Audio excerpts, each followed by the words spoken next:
Eu convido você a abrir a sua Bíblia lá no livro de Marcos, capítulo de número 9. Claro, é um texto bem conhecido, é um texto que a gente já está habituado com ele, e talvez muito por conta da questão fé, mas hoje nós veremos esse texto por um outro ângulo. Tá?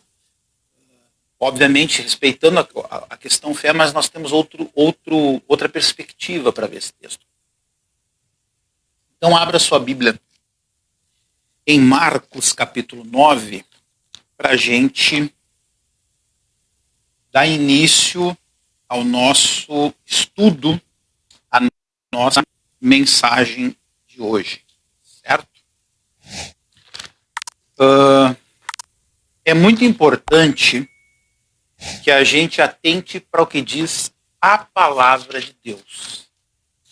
Tanto na mensagem de hoje, se eu fosse dar um título, o título seria Renda-se para ser tratado, transformado e curado. Quanto na mensagem do próximo domingo, que é Não Fique Perplexo. Nas duas mensagens nós vamos estudar, nós vamos aprender, nós vamos abrir o nosso entendimento sobre perspectiva também. Então abra sua Bíblia em Marcos capítulo 9 e veja o que diz a Bíblia no verso de número 14. Quando eles se aproximaram dos discípulos, viram numerosa multidão ao redor e os escribas discutiam com eles. E logo toda a multidão, ao ver Jesus tomada de surpresa, correu para ele e o saudava. Então ele interpelou os escribas: que é que discutis com eles? E um dentre a multidão respondeu: Mestre, trouxe meu filho, possesso de um espírito mudo, e este, onde quer que o apanhe, lança por terra, e ele espuma, rilha os dentes e vai definhando. Roguei a teus discípulos que o expelissem, e eles não puderam. Então Jesus lhes disse: ó geração incrédula, até quando estarei convosco? Até quando vos sofrerei? Trazei-o. E trouxeram-lhe. Quando ele viu a Jesus, o espírito imediatamente o agitou com violência, e caindo ele por terra, revolvia-se espumando. Perguntou Jesus ao pai do menino: há quanto tempo isso lhe sucede? Desde a infância, respondeu, e muitas vezes o tem lançado no fogo e na água para o matar, mas se tu podes alguma coisa, tem compaixão de nós. Ajuda-nos. Ao que lhe respondeu Jesus: se podes, tudo é possível que crê. Imediatamente o pai do menino exclamou com lágrimas: eu creio, ajuda-me na minha falta de fé. Amém? Bom, nós sabemos que a sequência desse texto mostra que Jesus expulsa o demônio sai, o menino fica caído no chão, todo mundo pensa que ele está morto, e Jesus manda acordar o menino e seguir a vida. Nós temos muita coisa para aprender aqui. Vamos por partes. Jesus nunca se põe alheio à nossa realidade. Eu já venho falando isso aqui faz um bom tempo. Jesus, por mais que às vezes a gente queira acreditar nisso, Jesus nunca se coloca alheio à nossa necessidade. Ele sempre vai passar por nós e vai olhar para nós, e vai nos atender, e vai oportunizar a mudança a nós, certo? Jesus nunca se põe alheio às nossas necessidades. Jamais o mestre passará por nós sem se importar conosco. Se nós pegarmos os versos 14 ao 16, a Bíblia diz assim: quando eles se aproximaram dos discípulos, viram numerosa multidão ao redor, e os escribas discutiam com eles. E logo, toda a multidão, ao ver Jesus, tomada de surpresa, correu para ele e o saudava. Então ele interpelou os escribas: o que é que discutis com eles? Jesus, ele não passa por nós e nos deixa. Ele sempre se importa conosco.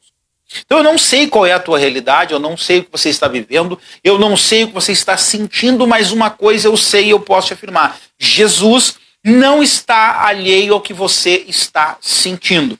E aí você vai argumentar: mas Jesus, eu estou passando por isso, ele não fez nada. Bom, nós vamos aprender aqui na mensagem que tem mais a ver com a nossa reação do que com a ação dele. Tem mais a ver com a nossa reação do que com a ação dele. Jesus espera que prestemos atenção ao que ele nos ensina e coloquemos em prática no nosso dia a dia. Se nós pegarmos o verso 17, tem uma advertência. E um dentre a multidão respondeu: Mestre, trouxe-te o meu filho possesso de um espírito mudo. Este, onde quer que o apanhe, lança-o por terra, ele espuma, rilha os dentes e vai definhando. Roguei a teus discípulos que o expelissem, e eles não puderam. Então Jesus lhes disse: ó geração incrédula, até quando estarei convosco? Até quando vos sofrerei? Trazei-mo. O que Jesus espera de nós? Que nós aprendamos as lições com ele e que coloquemos em prática, sendo imitadores dele. Que nós façamos as mesmas obras que ele fez e, como ele mesmo disse, maiores do que essas ainda. Então nós não podemos passar a nossa vida toda esperando que Jesus faça algo que com certeza já nós deveríamos estar fazendo. Vamos ver mais lições. Considere. Eu vou trazer em 3 tópicos a mensagem de hoje. O primeiro deles, considere questões, pontos que nós precisamos passar a considerar.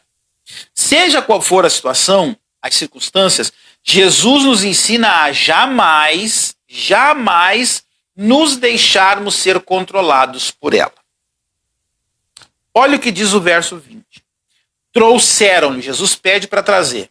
Ele não sabia o que era, não sabia do que se tratava, foi posicionado, foi informado pelo Pai, poderia dizer que não era problema dele, mas não. Ele diz, trazei-mo, verso 20, trouxeram-lhe. Quando ele viu Jesus, o Espírito imediatamente o agitou com violência, caindo ele por terra, revolvia-se espumando. Perguntou Jesus ao pai do menino, há quanto tempo isso lhe sucede? Bom, desse lado está o espírito imundo jogando o menino de um lado para outro. Certo? Nessa posição. Desse lado está o pai do menino. Jesus não se deixa aprisionar, envolver, não deixa a sua atenção ser roubada por aquele evento. Cuidado com os eventos que andam roubando a tua atenção. Que foi uma pessoa que me ofendeu, porque foi alguém que gritou comigo, porque foi alguma coisa que fugiu ao controle, porque foi isso, porque foi aquilo outro. Aí você deixa que sua atenção seja roubada, você acaba sendo controlado pela circunstância. Ah, mas eu não sou de, eu não sou de ferro, eu não tenho sangue de barata. Cuidado. Tenha cuidado. Seja qual for a situação, a circunstância, Jesus nos ensina a jamais nos deixarmos ser controlados por elas. Muitos de nós, quando nos deparamos com algo inusitado, um evento inesperado, nos pegamos completamente desorientados e sem sabermos o que fazer. A exemplo do Pai, da multidão, os discípulos também estavam nessa mesma condição. Quantas vezes algo inusitado te pega de surpresa e você não sabe reagir? E você fica lá rodando até cair sem forças. Indiferente da situação, você tem que olhar para a solução. Tem muita gente que fica supervalorizando o problema. Tem muita gente que põe o foco na circunstância. Cuidado. Jesus mostra serenidade e controle das suas reações. Não se iluda, você não controla suas emoções, você controla suas reações. A gente controla como reage. Exercendo aí a famosa livre agência, conforme defendia Calvino. Calvino defendia que nós temos a livre agência. O que vem a ser isso? Capacidade de como reagir e como escolher lidar com os fatos, por mais críticos que eles sejam. Certo? A livre agência é essa capacidade que nós temos de escolher como reagir. Está sempre na nossa mão essa chave. Mas muito poucas vezes nós exercemos esse poder que temos. Cuidado. Vivemos em um tempo em que as pessoas fazem tudo para evitar os confrontos, evitar encarar as questões difíceis e delicadas da vida. Porém, vale lembrar que fugir da dificuldade ou fingir que ela não existe não é o mesmo que resolvê-la, mas sim energizá-la para que ela volte ainda mais forte e nos destrua. Vamos lembrar de um exemplo que eu gosto muito, o Davi do Golias. A Bíblia fala que o Davi lança uma pedra com a funda no meio da testa do Golias e o Golias cai. O Davi poderia passar a festejar a partir daquele momento.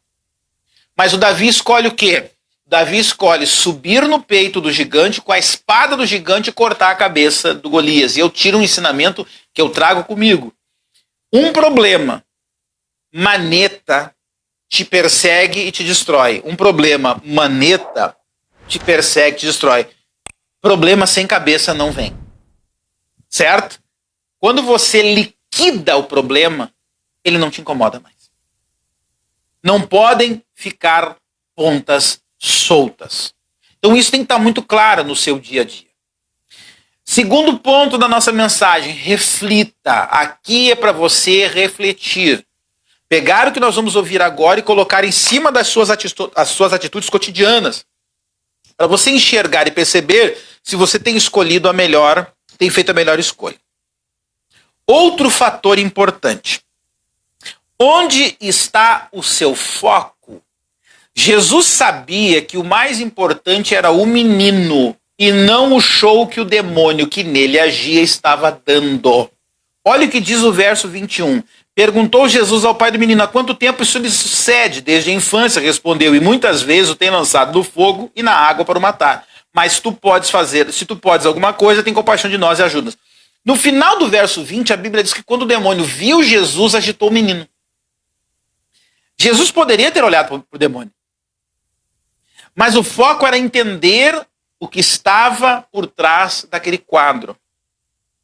A questão não é você ficar olhando para o problema, para o desaforo que te disseram, para a afronta que fizeram para você, para o escândalo que fizeram, para o jeito que te trataram, para o mal que lançaram contra você. Não! A questão é entender o que está por trás daquilo. Guarde uma lição, eu nem pontuei, mas eu vou te trazer isso aqui.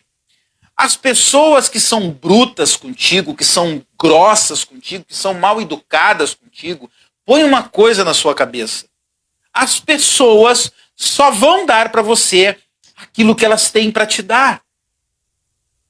Eu já falei isso várias vezes. E eu lembro de um dia que a minha filha mais velha me questionou sobre isso. Ah, pai, a gente faz o melhor para as pessoas são grossas conosco. Falei, filha, isso está tudo certo, faz parte do jogo. As pessoas só vão nos dar aquilo que elas têm. E eu tenho um antídoto para isso. Eu estou atendendo alguém, estou conversando com alguém, a pessoa é bruta, é grossa comigo. Na hora, eu escuto ela falar, terminou o teu show? Bom, vamos por partes. Primeiro, faltei com educação com você? E falo baixo. Porque uma pessoa, quando está exaltada, e você chega para ela e fala, calma, eu estou falando contigo uma boa. Ela vai, meu Deus, eu não estou gritando. A gente tem que saber lidar.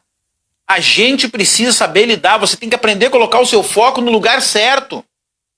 Jesus poderia ter dado toda a ênfase para aquele demônio e para o espetáculo que ele havia dado. E foi o que os discípulos fizeram.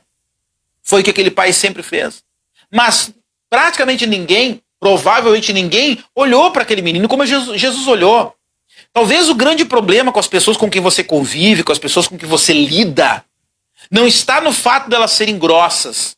Está no fato de que você dá muita ênfase para a grossura delas e pouca ênfase para a razão. Elas são assim porque provavelmente são feridas. Elas são assim porque provavelmente cresceram assim. Elas são assim porque nunca foram tratadas com a dignidade que Deus espera que você use para tratá-las. Certo? Vamos prosseguir. Aquilo que chama a sua atenção, aquilo que detém o seu foco, aprisiona você. Se Jesus ficasse prisioneiro, se Jesus desse atenção para o demônio, ficaria prisioneiro disso. O que captura o nosso foco, preste atenção nisso, o que captura o nosso foco nos mantém cativos. Eu costumo falar sempre isso. Não confunda as coisas. Aquilo que você foca se expande. Então, se você ficar dando muita ênfase ao mal que te fizeram, à dor que você está sentindo, ao problema que você está enfrentando, me desculpa, você vai continuar enredado, você não vai sair desse problema. Não importa se você orar, não importa se você fizer campanha, não importa se ungir, não importa o que você fizer. Você precisa aprender a colocar o seu foco no lugar correto. Guarde isso. Aquilo que você foca se expande. Jesus focou no menino. Pare de focar no problema. Olha o que diz o verso 21. Perguntou Jesus ao pai do menino, há quanto tempo isso lhe sucede? Desde a infância, respondeu, e muitas vezes o tem lançado no fogo e na água para o matar. Mas se tu podes alguma coisa, tem compaixão de nós, ajuda-nos. Ao que lhe respondeu Jesus, se podes, tudo é possível ao que crê. Focar na solução, focar no que realmente merece o foco, traz uma outra grande vantagem. Seja seletivo com o que você ouve e a quem você se associa ou associa suas ideias. Jamais se deixe enredar pelos eventos confusos que o rodeiam. Jesus, diferentemente dos discípulos, conseguiu botar o foco no lugar certo. Você quer ver um exemplo? Os discípulos no caminho de Emaús cometeram o erro de colocar o foco nas notícias trágicas, ao invés de manterem o foco nas promessas de Jesus, a ponto de não reconhecer que o mestre falava com eles. Lá em Lucas 24:32, a Bíblia fala que eles caminhavam. Você quer ver uma coisa? Olha o que diz o texto lá, Lucas capítulo 24, verso de número 32.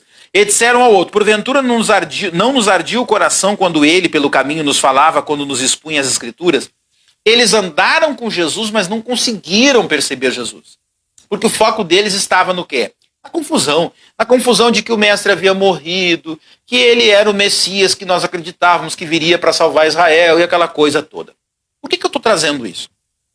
Todo mundo que passou na vida daquele jovem que o pai trouxe a Jesus, focava só no problema.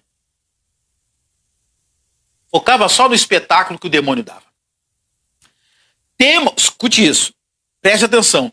Temos que tomar cuidado para não nos tornarmos papagaios repetindo as tragédias e misérias que se multiplicam. Olha só, se você conhece a Bíblia, você vai entender isso aqui. Profeta não é quem diz que tem morte na panela, mas aquele que lança farinha na panela para eliminar a morte. Tome cuidado. Às vezes você está muito perdido, enredado, distraído com as informações, com as notícias, com as tragédias, com as dificuldades. Não é porque você viu a morte na panela que isso faz de você profeta. E a Bíblia fala que o profeta lá no Velho Testamento havia morte na panela. Mas o profeta de Deus vai lá e lança farinha e acaba com a morte na panela. Os outros todos viram e notificaram. O profeta foi lá e aniquilou o efeito da morte. Neutralizou o efeito da morte. Você tem que aprender a neutralizar o efeito da tragédia e da miséria, primeiramente na sua mente e nas suas emoções. Se você não fizer isso, você não vai conseguir encontrar a solução que você tanto procura. Lembra o título? Renda-se para ser tratado, transformado e curado. Temos que tomar cuidado para não nos tornarmos papagaios repetindo as tragédias e misérias que se multiplicam. O profeta não é quem diz que tem morte na panela, mas aquele que lança farinha na panela para eliminar a morte. Deus é prático e objetivo e tem seu foco na solução e nunca na tragédia. Existem muitas questões de nossas vidas que só serão sanadas se tirarmos o entulho de cima delas para que sejam identificadas e finalmente curadas. Preste atenção aos pequenos detalhes, pois as respostas que procuramos quase sempre estão nas entrelinhas. Verso 22, na segunda parte, a Bíblia diz assim, 23, né? O 22. E muitas vezes tu tem lançado do fogo e na água para o matar, mas se tu podes alguma coisa, tem compaixão de nós e ajuda-nos. Jesus viu que o problema estava naquela, vamos dizer, falta de confiança daquele pai. Vamos dizer, não vamos chamá-lo de incrédulo, mas vamos dizer que ele não tinha uma confiança plena, certo? Apesar de estar procurando a solução em Jesus. E muitas vezes está acontecendo à nossa volta. Você quer ver? Faltava a esse pai render-se de fato, entregar-se. Não haverá tratamento, transformação e cura em nossas vidas sem isso. Isso é tão verdade que Jesus replica: tudo é possível que crê, na segunda parte do verso de número 23. Terceiro ponto da nossa mensagem: entenda. Isso nós temos que entender. Enquanto aquele pai não se rendeu, não houve transformação na vida da sua família. Ele entendeu que nessa tradução, incredulidade, ele entendeu que a sua incredulidade ainda era algo que estava não estava bem definido, não estava bem claro, estava oculto, estava escondido. Isso impedia que a vida da sua família fosse transformada. Verso de número 24. Imediatamente o pai do menino exclamou com lágrimas: eu creio, ajuda-me na minha falta de fé. Esse camarada buscava a solução, como muitas pessoas fazem hoje, mas não encontram. Você quer ver uma coisa? Muitos, a exemplo desse pai, têm uma vida cheia de religião, mas de pouquíssima ou de nenhuma experiência real com Deus. Ele buscava sim ajuda para o seu filho, mas em seu interior não cria corretamente para que houvesse mudança. Ele transferia para os outros as responsabilidades que eram dele. Isso é muito comum em nossos dias. Aquele pai, tanto é que quando ele aborda Jesus, ele fala: os teus discípulos não puderam expulsar o demônio que estava no meu filho. Quando ele é confrontado por Jesus, ele diz: a minha incredulidade precisa sair, para isso eu preciso de ajuda. Mesma situação, mesmos personagens, postura e perspectiva diferente. Por quê? Porque Jesus soube confrontar o pai. Jesus soube analisar a situação. Os discípulos não souberam. A grande maioria das vezes o problema reside nisso. Que as pessoas buscam alguém a quem responsabilizar, alguém a quem atribuir a culpa. E era o caso desse pai. Isso é um exemplo da religião. O religioso não se responsabiliza por nada. Ah, isso é a culpa do fulano, a culpa do ciclano, a culpa do beltrano, a culpa do demônio, a culpa da falta de oração, a culpa. Você deve ter visto alguém assim. Todo mundo tem culpa, eu nunca sou responsável por nada. Então, cuidado. Tenha cuidado. E aí eu trago uma pergunta. A sua postura, a sua mentalidade, o que elas revelam sobre você? A mentalidade daquele pai mostrava que ele não tinha fé para ver o milagre. A mentalidade, a postura daquele pai mostrava que ele não se responsabilizava por ver uma transformação na vida do filho. Quarto e último ponto da nossa mensagem: renda-se. Render-se é identificar Deus no meio em que estamos, no momento em que estamos vivenciando, independente de qual seja esse momento.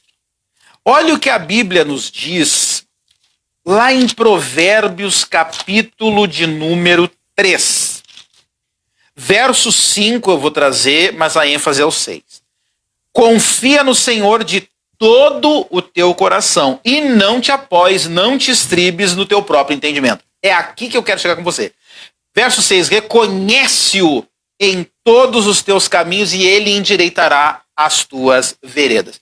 Reconheça Deus no meio do turbilhão que você está vivendo. Meu Deus, mas eu não consigo, porque você está com o olho no lugar errado. O seu foco está no lugar errado. A sua atenção está no lugar errado. Deus não te abandonou. Não importa qual seja a circunstância, ele disse: eu estarei contigo, jamais te deixarei, nunca te abandonarei. Por que quando você é confrontado por alguém, você esquece de quem te criou e de quem está com você?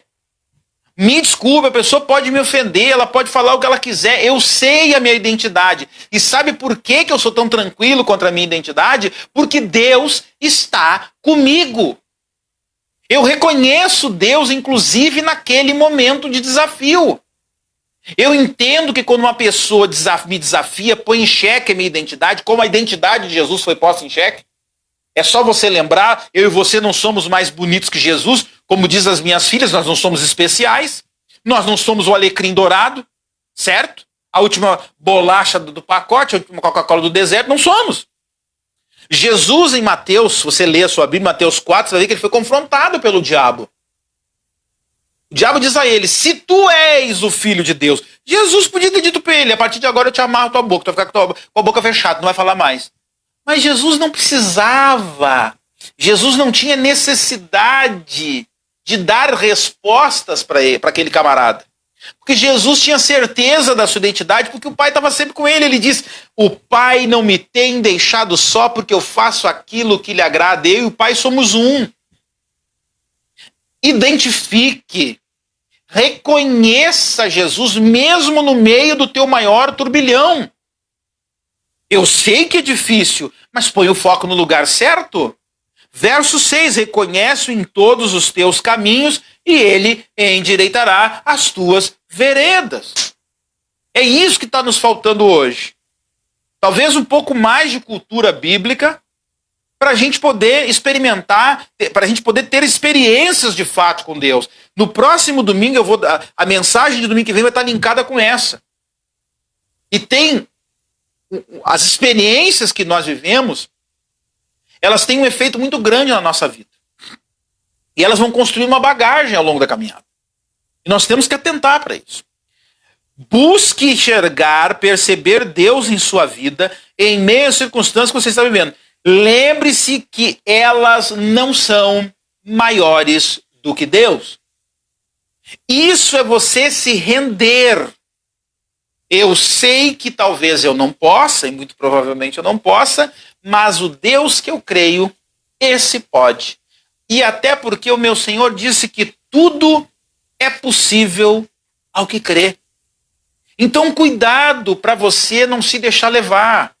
Cuidado para você não perder a sua batalha por simplesmente colocar o foco no lugar errado. O problema dos discípulos não era a falta de fé, mas era colocar o foco deles no lugar errado. E a grande maioria das batalhas que nós perdemos tem essa mesma razão. Colocamos o nosso foco no lugar errado. Não se espante, mas o que eu vou te falar faz todo sentido. Por que você se entristece quando as pessoas te ofendem, quando as pessoas te desrespeitam? Porque você bota o foco na ofensa, no desrespeito, ao invés de colocar o foco na pessoa que você é. Por que você se decepciona quando as pessoas fazem o que você não espera? Porque você bota o foco na pessoa, você põe uma expectativa na pessoa que ela provavelmente não pode corresponder. Você deveria colocar o seu foco no teu Deus, no teu Senhor. Essa é a diferença. Nós, na grande maioria das vezes, nos frustramos porque colocamos o foco no lugar errado. Então, com a mensagem de hoje, vamos guardar essa lição, esses ensinamentos. Renda-se a Deus. Mas renda-se de verdade, sem restrições, para que você seja tratado, transformado e curado de fato. Amém? Vamos falar com Deus. Pai, obrigado. Eu te louvo pela tua palavra. O teu Espírito tem nos trazido entendimento e isso é tão maravilhoso, isso é tão precioso, Pai. O Senhor está nos dando alicerces para que possamos construir algo maior. O Senhor está nos dando princípios que vão salvaguardar a nossa jornada. Jesus, que essas palavras aqui ditas não sejam as minhas, mas que tu, ó Espírito Santo, nosso amigo, nosso ajudador, companheiro, nos ajude, nos ensine, estabeleça essas palavras no nosso coração, clarifique o nosso entendimento para que nós possamos fazer a diferença, para que a exemplo de Jesus nós possamos enxergar sempre o que precisa ser visto, para não repetirmos a tragédia que os discípulos repetiram. Eu te peço, Espírito Santo, tenha liberdade agora, nos ajuda, amigo fiel, porque sem ti nada podemos fazer, tudo é teu, por ti e para ti, e sem ti nada seria. Jesus, que essas palavras sejam como bálsamo para a nossa vida e semente de poder ao longo dessa semana. Pai, eu te agradeço porque eu creio na tua bênção sobre a nossa vida e no teu projeto sobre nós, com grande expectativa no meu coração, em nome de Jesus. Amém? Eu já estou aumentando a expectativa do meu coração para aquilo que Deus ainda há de fazer. Eu sou grato pelo que ele fez, mas eu já estou com uma expectativa muito maior pelo que ele há de fazer. Aí você vai dizer assim, mas a situação está difícil, a situação econômica, a realidade política, não sei o quê, blá, blá, blá, blá, blá, blá. Você pode argumentar o que você quiser, mas a minha confiança não está sobre homens em cavalos. A minha confiança está no Deus Criador dos céus e da terra. Se ele disse que estaria comigo, é só o que eu preciso. Ele está comigo. Mas eu não estou vendo, não interessa. Ele fala ao meu coração. Ele fala ao meu entendimento. Ele traz a sua palavra poderosa e infalível para sustentar os meus dias. Então faça isso. Faça isso. Ao longo dessa semana, se for preciso, assista novamente essa mensagem, reflita, repense. As 4 abordagens da mensagem. Creia, considere, entenda, reflita e renda-se. Considere, reflita, entenda e se renda. Esses 4 pontos. Se você fizer isso, você verá a diferença na sua vida. A joia? Lembrando que no próximo domingo é Santa Ceia, 18h30, estaremos aqui, celebrando a morte de Jesus, participando do corpo e do sangue do Cordeiro. E nós estamos organizando aí para atualizar o nosso devocional com o podcast, deixar ele em dia. Tem novidade chegando, tá? Fica ligadinho com a gente aí. Vai ter reprise dessa mensagem no YouTube. E mais novidades estão chegando, tá joia? Até a próxima. Fica com Deus.